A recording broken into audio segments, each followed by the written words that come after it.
Last couple of weeks, we've been looking at the book of Colossians. And last week, we looked at the new home in Christ and how a husband should behave, a wife should behave, and how a parenting should happen, and how our relationship with the employer or employees should be. And I want to continue the same passage, Colossians chapter 4, verse 2 to 6. If you have your Bibles, turn with me. The Bible passage is taken from the book of Colossians chapter 4, verse 2 to 6. Continue steadfastly in prayer, being watchful in it with thanksgiving. At the same time, pray also for us, that God may open to us a door for the word, to declare the mystery of Christ, on account of which I am in prison, that I may make it clear which is how I ought to speak. Walk in wisdom toward outsiders, making the best use of the time. Let your speech always be gracious, seasoned with salt, so that you may know how you ought to answer each person. This is the word of the Lord. As I informed earlier, last couple of weeks, it's such a joy to see how God, through Paul, is teaching the church at Colossae and how it was beneficial to all of us. We saw from chapter 3 a new humanity in Christ, that we have been born again into Christ and the old is passed out. And Paul says, put off to death or put sin to death. And then he says, put on the righteousness of God. And last week we saw a new home in Christ. Our responsibility in imitating Christ in our relationship with others. How husbands ought to imitate Christ in the marriage. How wife ought to submit. And we also saw how the parenting should happen from children, how they need to obey, and how parents need to teach them in the way that the Bible teaches.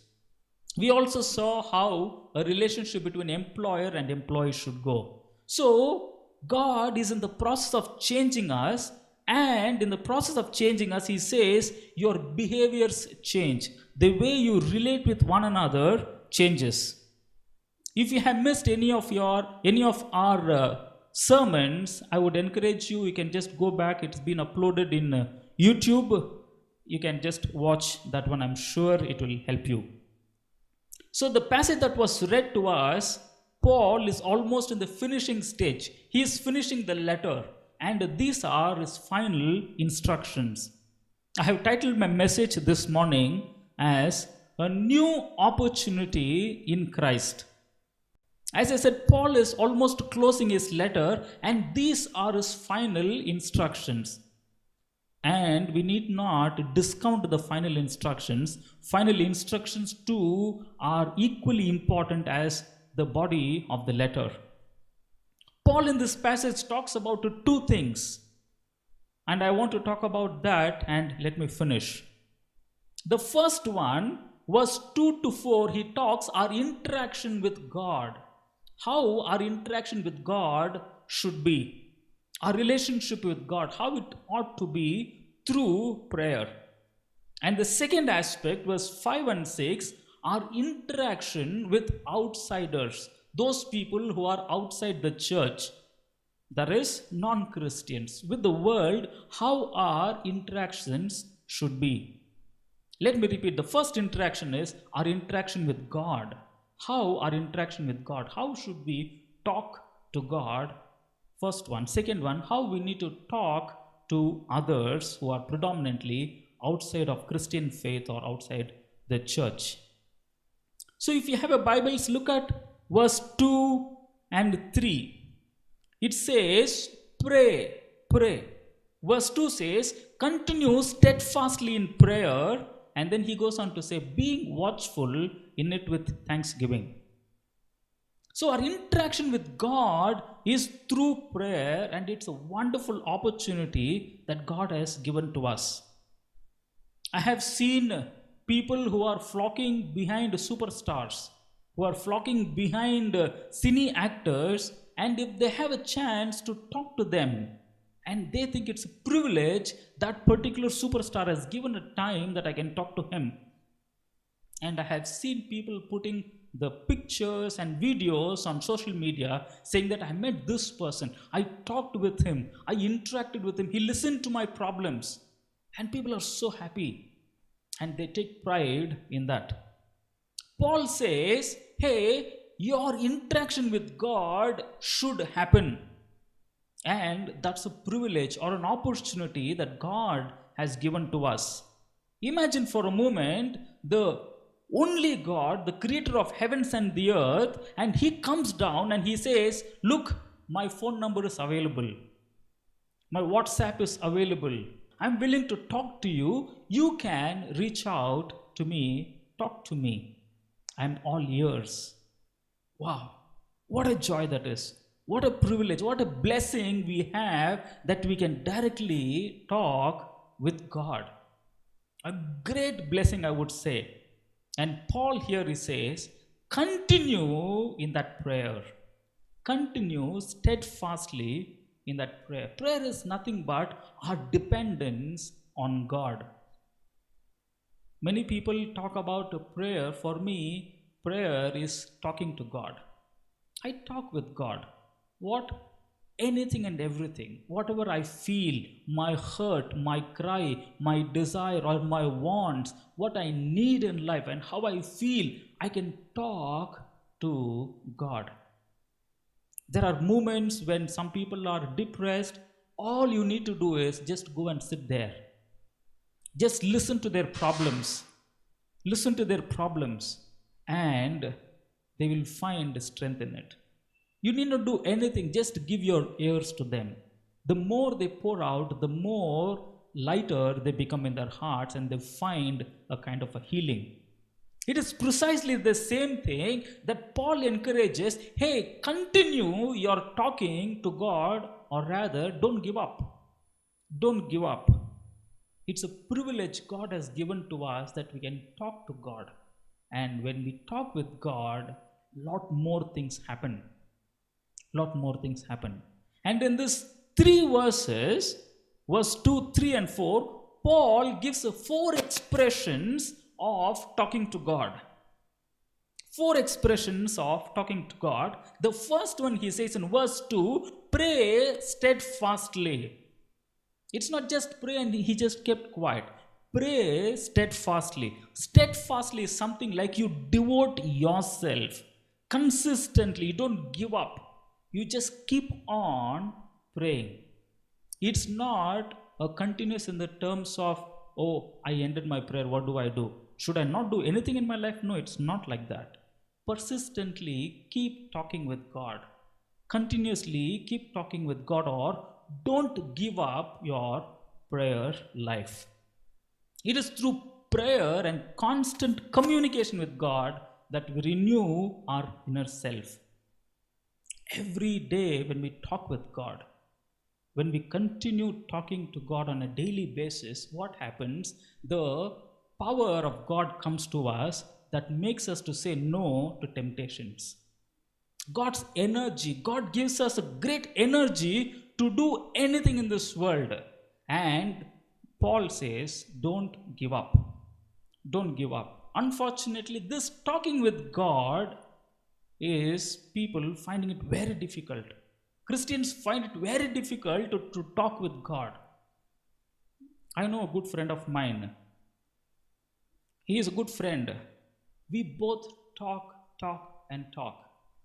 Anything and everything we keep talking. And we have had times where we have talked the whole night, you won't believe. We have done that 2-3 times. The whole night we talked. We sang songs, we talked, and we talked. And it was such a wonderful experience to talk to a person who I like the most. In the same way, God is in the process of saying, hey, I'm all ears. You can talk to me. I want to talk with you. I love you so much.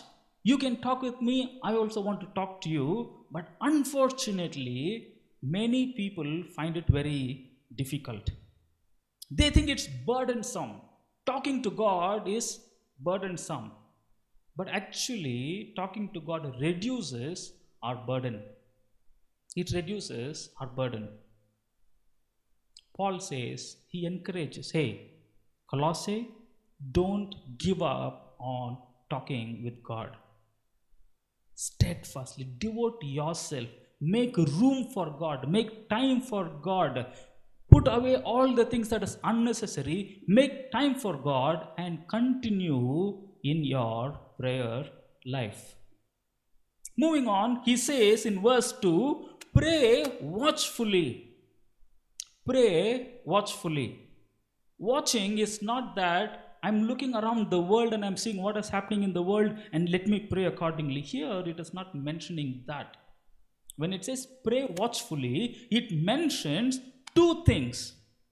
One is don't sleep while you're praying. Watchful means don't sleep. Be awake when you're praying. You remember Jesus and the three disciples? When Jesus was praying, he was interacting with God the Father, and three of his disciples were a little far off, and he comes back and he says, hey, would you not watch and pray so that you will not fall into temptation? What he meant there, Jesus, exactly, Paul also mentions here, don't fall asleep, pray. I have gone to night prayers, and even I've gone to daytime prayers. People fall asleep when they pray. People fall asleep. They start off nicely, and after some time, it becomes hazy and they snore. They go to sleep. They go to sleep.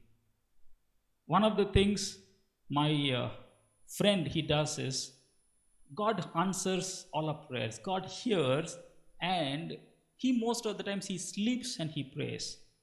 The posture is he is just lying on the bed and he prays, and sometimes he says, I don't know when I slept. I remember just starting the prayer and then I snored. That is not what Paul is encouraging here. Don't sleep when you are praying. Don't sleep. It is important that we stay awake when we are praying. The second thing, when Paul says pray watchfully, he says pray in a manner that you are not negligent when it comes to performing your prayers. Sometimes we do careless prayers. We are not involved in prayers. We don't know what we are praying for.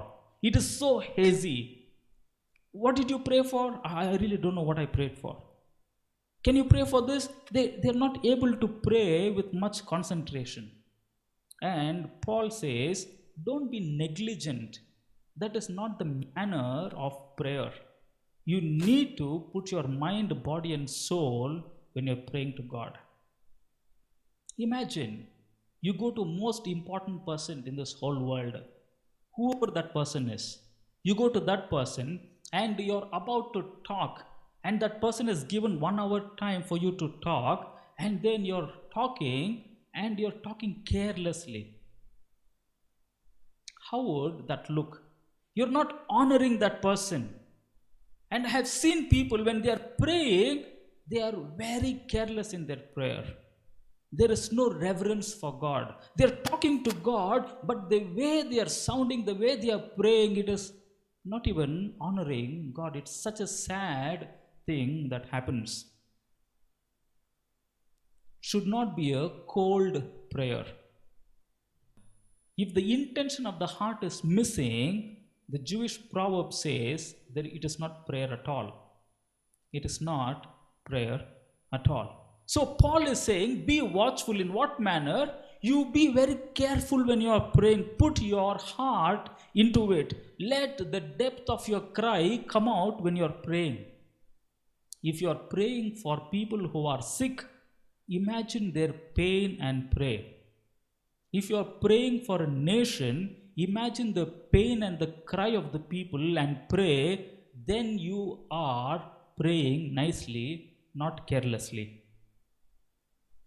I have seen people who are praying for the marriage that is broken, and they're praying very carelessly. They don't know the hurt that person is going through.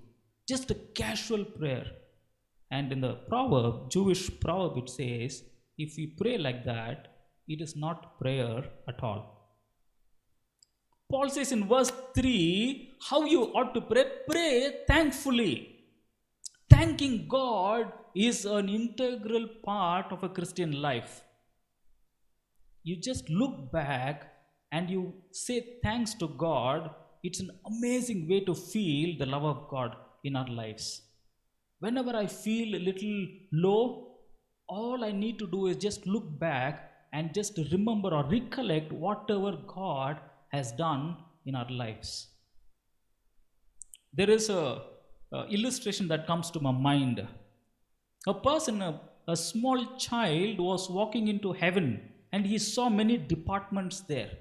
One department was a prayer request department. The room was full. Lot of prayer requests were there, and a lot of people were dispatching, and they were opening and reading, and so much of work was happening. And other place, it was all about healing. A lot of people were requesting for that. The other place is finance. So every department was full. And he comes to one department where it is empty. Where it is so empty, and he is now not knowing what to do, and he asks one of the angels, what is this? I don't see any work happening in this department. And that angel says, this department is acknowledgement department. People have prayed. When they receive the prayer, they don't send the acknowledgement back. The acknowledgement department is empty. That means people don't say thanks to God after their prayers are answered. Paul says, hey, you got a wonderful opportunity of talking to God. Put in thanksgiving when you're praying. If you don't feel like praying, I would say start with thanksgiving. Just look back at your life and start with the way He has blessed you, the way He touched you. From the day He touched you, look at how things have happened, and you would really go emotional, crying to God, saying that, God, how good you have been. How good you have been. Don't forget what God has done for you. Prayer mixed with thanksgiving gives us more hope. The more I give thanks to God, what am I trying to say? What I'm trying to learn? Hey, there is so much God has proved Himself. And now I'm asking God, and I know even this one, God will listen to my cry. God will hear my cry. He will answer me. And Paul says, pray thankfully. Moving on, verse 3 and 4, if you read, Paul says, pray missionally. Pray missionally.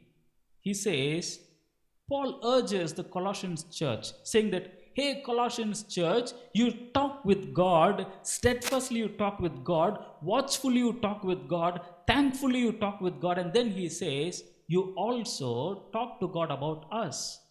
Pray to God for us. In verse 3 he says, pray that God may give an opportunity to present the gospel. In some translation it is saying that pray that God will open a door for us that we can go and minister, or we can go and preach the gospel. Verse 3 is so nice. When I read, I almost cried looking at the life of Paul. You know why? Paul says, let the door be opened so that I can go and preach the gospel. And he says, because of preaching of the gospel, I'm in prison. And now he says, I know because I preach the gospel, I'm in prison. And even while in prison, he says, pray that God will open a door so I'll preach again. Look at his heart. He got imprisoned because he preached the gospel. And even in the prison, now he says, pray that God will open the door that I may preach the gospel. Wow. I love the heart of Paul here in terms of how he longs to preach the gospel. When was the last time we prayed to God? When was the last time we prayed to God, asking God, open a door so that the gospel can be preached today? Look at verse 3. It says, the door be opened for us. Moving on, pray like Paul to carry the mission like Paul. Pray like Paul to carry the mission like Paul.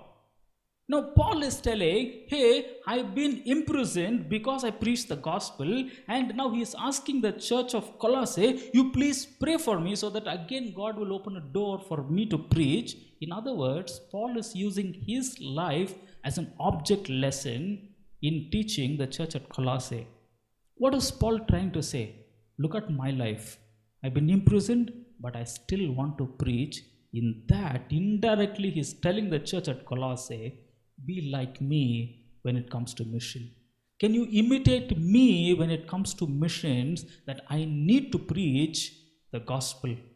And Paul says, pray for me, not that I should be delivered from the prison.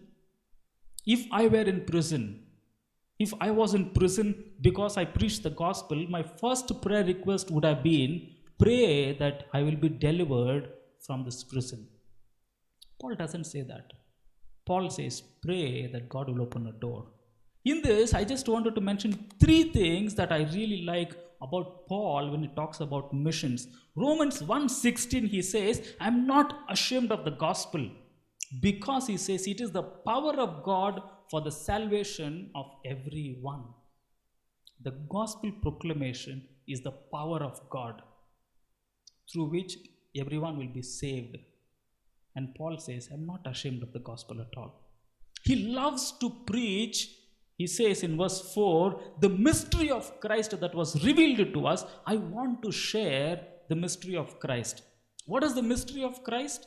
Ephesians chapter 3 verse 6, it says, this mystery is that the Gentiles are fellow heirs, members of the same body, and partakers of the promise in Christ Jesus through the gospel. In other words, simplified, Paul is telling, Jewish people thought they are the only saved people in this world. Actually not. Through Jesus Christ, even Gentiles can now become part of God's family. Even Gentiles can be saved through Jesus Christ. And this mystery, Jewish did not understand. Now that it has been given to Paul, he wants to go to every Gentile nation. He wants to go and even preach to the Jewish community, saying that the mystery is that God invites Gentiles as well. They are being invited into God's family. What a blessing. And how can I keep quiet? And Paul says, pray for me that I will yet again preach the gospel. Philippians chapter 1, Paul says, I am willing to suffer for the sake of gospel.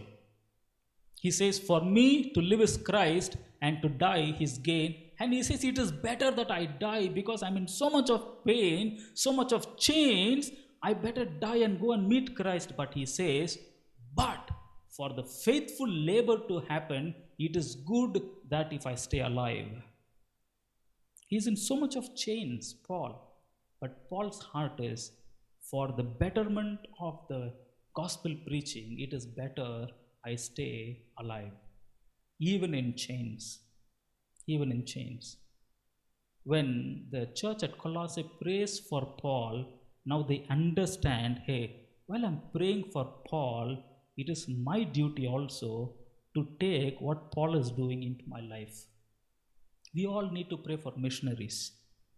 We all need to pray for missionaries when we pray. And at the same time, we all need to pray that God will give the same heart to us so that we too can go out and preach the gospel. Verse 4, it says, pray that the message of Christ comes clearly. Verse 4, for Paul, preaching was so important that he took time and he prepared the message. He did not just go and preach the gospel just like that. He took time. He says, pray, church, that I may present the gospel very clearly. Paul's intention was not to confuse. If you read the book of Acts and even the other epistles where he mentions gospel, it is so clear. Logically, he puts one point after the other and he says how Jesus, the human born, he is the Messiah for all the people of this world. His gospel is very clear. And he says, let me preach the gospel clearly. Today, unfortunately, Christians do not understand what this gospel is all about. Many people think Jesus loves you. Oh, that's the gospel. I preach the gospel today. Many people think God bless you and they think they've been witness for Christ. Many people think I'll pray for you, brother.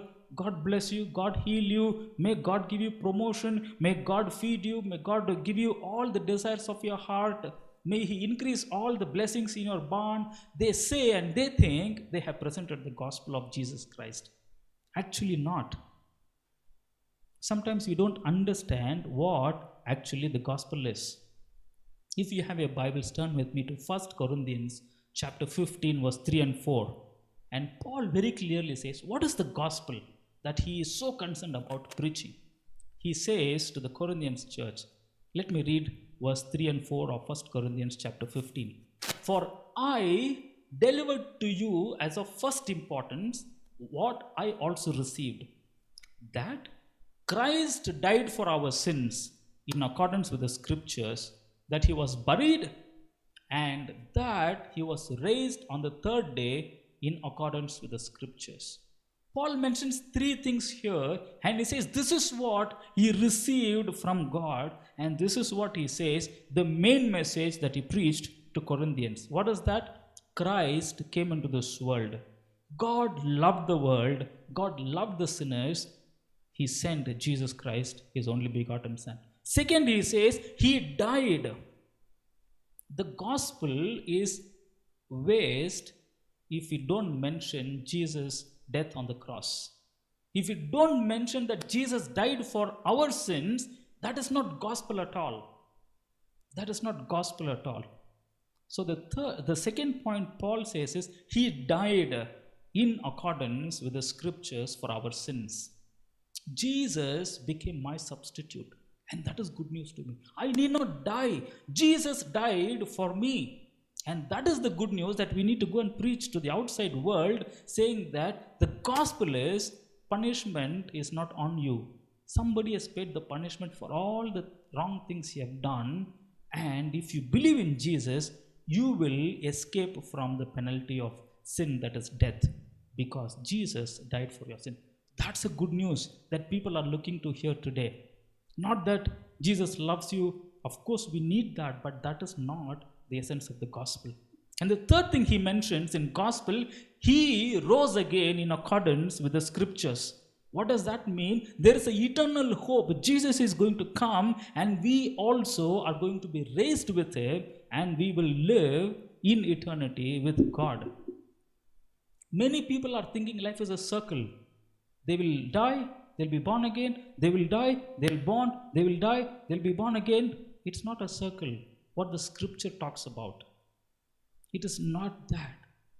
Once we die and then we go in front of the judgment, if we don't have Jesus Christ righteousness on us, then it's not a good thing. Paul says Jesus is going to come. He rose again we also will rise again with Jesus Christ. So this is the gospel. If you are planning to preach the gospel clarity is this: Jesus came into this world. He died for our sins. He rose again and giving eternal hope. This is the gospel. So Paul says, hey, a great opportunity in Christ for you all is that you can interact with God.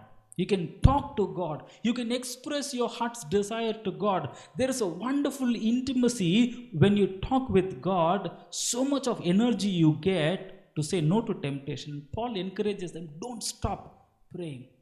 Keep talking with God. Keep talking with God. For a moment, think about our life, your life this morning. How is it in your prayer life? I've seen many people talk about many things about God, but when I just look at their prayer life, it's very thin. But they talk volumes of scriptures. Very sad. And we all grapple in this point of talking with God, prayer. And right time, a great opportunity. Think about it as a privilege that we have to talk to our God. He hears our cry. He answers our prayers. So that's the first thing Paul says in verse 2 to 4, our interaction with God. That's a great opportunity. The second one Paul says is our interaction with outsiders. We constantly interact with people who are not Christians or who are outside the church. And that is what Paul says in verse 4 and 5. Our interaction with outsides, how it ought to be. How it ought to be. But one of the sad thing in Christianity today is they take Psalm 1:1, which says, don't sit with sinners, don't stand with sinners, don't go with sinners, don't fellowship with sinners, and they have excluded and they have remained within the walls of the church. They don't talk with outsiders. They don't go to other functions. They don't go to their weddings. They don't interact with others. From Sunday to Sunday, they are hopping from one prayer house to the other prayer house to the prayer meetings. They don't have any opportunity to talk with the world outside. I would say that's not a good Christian. If you are watching and if you have the habit of just interacting only with Christians and you don't want to interact with others, that is not the Christianity what Bible talks about. When the power of God, the Holy Spirit comes on you, you will be my witnesses, not within the church, not when all the people are the light of the world. No, you are supposed to go into the darkness and supposed to interact with them and be a light for Jesus Christ in that place. All 7 days, if you interact with Christians, you don't have an opportunity to present the gospel. And Paul here says how you ought to interact with outsiders. Look at the way God loved the world. He loved the world. He sent His Son to the world. And the Son, our Lord Jesus, came. He took the disciples and He said, hey, you're not the world. You're my people. And now He says, go into the world. Jesus Himself sent people into the world. They are supposed to penetrate into societies and they are supposed to engage with outsiders. Verse 5 it says like this: conduct yourselves with wisdom with outsiders. We need to know when to talk, when not to talk about our faith. Paul says when you're interacting with others, interact with wisdom. Interact with wisdom. Many people show off when they're talking with others because they know Jesus Christ, they know the truth, they know the theology of the Bible. And when they interact with outsiders, they are so arrogant. They're so full of pride. And I would say that is not wisdom. Wisdom has humility in it. If humility is not there in wisdom, that is not wisdom. Knowledge puffs up, but wisdom humbles. Wisdom knows when to talk, how to talk, what is the kind of tone I need to use, what is the kind of smile I need to put on, when I need to behave in a particular manner. Wisdom knows. And Paul encourages, hey, the church, you're supposed to interact with outside world, know how you need to behave. And he says, behave wisely. Behave wisely. And verse 5 it says, make the most of every opportunity you get. You and me are in this world for a purpose. God has put you in this world with a purpose. Before you were born in mother's womb, God has called you. That means God has chosen you. And the friends what you have, where you go, it is not by accident. It is actually by purpose. And God says, I have put you for a purpose. And that purpose is that you may shine for Jesus. Make Jesus known to this world. And Paul says, make use of every opportunity. Paul was in the business of using every opportunity. He goes into Athens and he says to the unknown God, he uses that phrase, he uses that opportunity, he presents the gospel. Wherever Paul went, he used an opportunity. Synagogue was an opportunity for him. He goes there, he opens the scriptures and he preaches and he presents the gospel. And I have known missionaries, they have a great heart for missions, and any conversation they can talk and they can find an opportunity, they can present the gospel. Paul says, don't lose the opportunity that God has given. In other words, when you interact with others, you don't interact just with wisdom, you also interact with or waiting for an opportunity to present the gospel. We need to pray today, God, give us wisdom that I will find the opportunity, I will know that's an opportunity, and I will use that opportunity. More than laziness, God doesn't like people giving excuses. Today, people give more excuses. Make every opportunity useful for presenting the gospel. There is a saying, fortune favors the brave. We are called to act bravely alongside of God. We are never alone in this world. Our God the Father, being a Father's Day, He is a Father. He will never leave His child alone. I would never leave my child alone if she is going through some problems. I will ensure that her problem is solved. I will ensure that I'm behind her. Whenever she needs help, I'm there to jump in and support her. And our Heavenly Father is much more than all the earthly fathers put together. He says, lo and behold, I am with you till the end of age. The authority that God has given to me, I am giving it to you. Go and make disciples. And Paul says, make the opportunity useful. The more opportunity we use, the more we grow in confidence.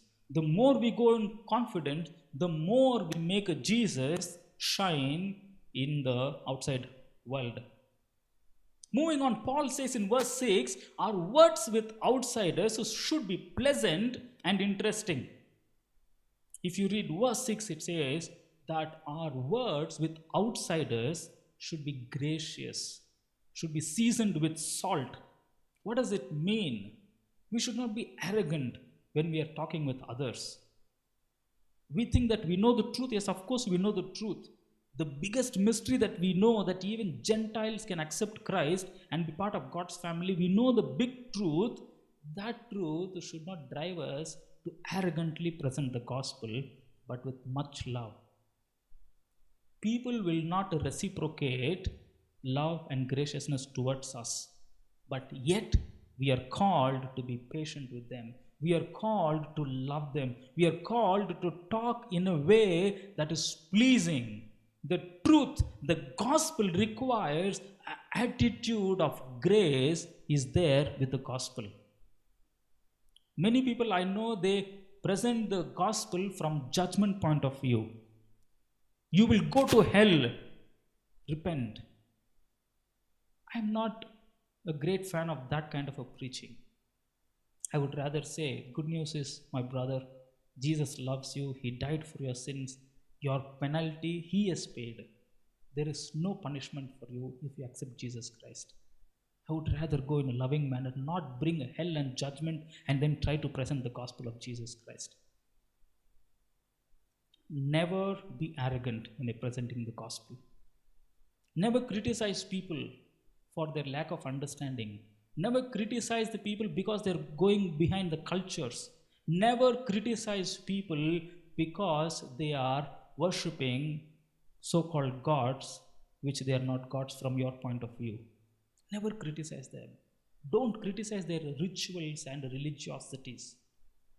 Don't mock at them. Oh, what foolish people they are. What blind people they are. They don't know what they are doing. Imagine before God opened your eyes, you too were like that. Now that God opened your eyes, how can you mock at them? It's not good. Don't mock at others. Paul says, always be gracious. With grace, seasoned with salt, that is, with full of love, joy, go and interact with outsiders. If you mock at them, you will lose them. And the last one I want to mention, Paul says, know how you ought to answer each person. In verse 6, he says, know how you ought to answer each person. The church at Colossae, in chapter 2, I mentioned in the last week's sermon, they were influenced by so much of culture. mysticism, legalism, spiritism, Gnosticism. They were so much influenced by what is happening around that Greek world. Paul says, hey, they will ask a lot of questions from their point of view, but when you're interacting with outsiders, equip yourself with wisdom that you can train yourself and know how to answer when somebody asks you. One of the handicapped nature of Christianity today is we don't prepare ourselves, we don't train ourselves. We think God will take care, God will take care, and without any training, we jump into it. And we blabber whatever things are. We make such unspecified logic things and everything. It's so sad. So sad. We don't get trained. We don't like to be trained. We don't explore the opportunity of, okay, let me think about their questions and let me seek answers, how I can answer them. We don't do upgrading. We don't do new ways of how we can present the gospel. Paul says, give an answer to everyone, and you need to learn it. You need to learn the answer. We all know Paul, he took time, he read the scriptures, he prepared. Whenever he went, before that he prepared, he went, he sat, and then he learned how to answer. He comes and he presents the gospel, and Paul now encourages those people, hey church, know how you ought to answer each person. The whole world is looking for answers today, and their questions are very genuine. And when they ask questions, it is our responsibility to give them a great, good answer. Not just blabber the answer. Not just ill-equipped missionaries. We are called to be equipped in every manner. And Paul says, you need to know how you need to answer each person. So Paul says in the final words of the Colossians church, when he's closing the chapter, he says, hey, wonderful opportunity this church has got, that is to talk with God, to talk with outsiders. And he says both, it's a great opportunity that we need to grab it, make full utilization of that one, make Jesus shine. How is our life today? Think about it for a moment. How is our prayer life? How is our missional life, our interaction with outsiders? Do we really interact with outsiders? Are we scared? Do we really think twice before even talking about Jesus, the good gospel to them? Never be ashamed of the good news sharing. I would want to give a takeaway this morning. Seek Christ to help you in the mission of God through prayer. Seek Christ to help you in the mission of God through prayer. God has given us a great opportunity to us to talk to Him and to make His face shine on others through the mission that God has given to us. Maybe all close our eyes. I don't know how weak you are. I am weak in terms of presenting the gospel of Jesus Christ. I need strength. I need clarity. I need to interact with God on a daily basis, asking God, give me your wisdom. If you are with me like that, close your eyes and pray this prayer with me. Let's pray. Father, we thank you for your word that has come to us this morning. Lord, we too, Lord, have failed in many ways of not talking to you on a regular basis. Lord, we have failed in being awake while we are praying. God, we have let you down many times, even in talking to you and even when talking with others. Thank you, Lord, that you have spoken to us this morning. And Lord, we submit, we surrender our lives once again to your will, that you will enable us. And you will give us a great desire that we will interact with you and we will go outside to present the gospel of Jesus Christ to others. To that end, be with us, Lord. You equip all of us, Father, as a congregation, that we will be the salt and light wherever you have called us to go. Lord, may your presence come with us, Lord. May you go before us, Father. May you equip us in every manner that we will be wise. We will talk with the outside world, knowing how we ought to answer each person. God, give us a desire that we will love training, and we will love upgrading our skills as well, Father, in presenting you to this world. To that end, be with all of us. In Jesus' name we pray. Amen. Amen.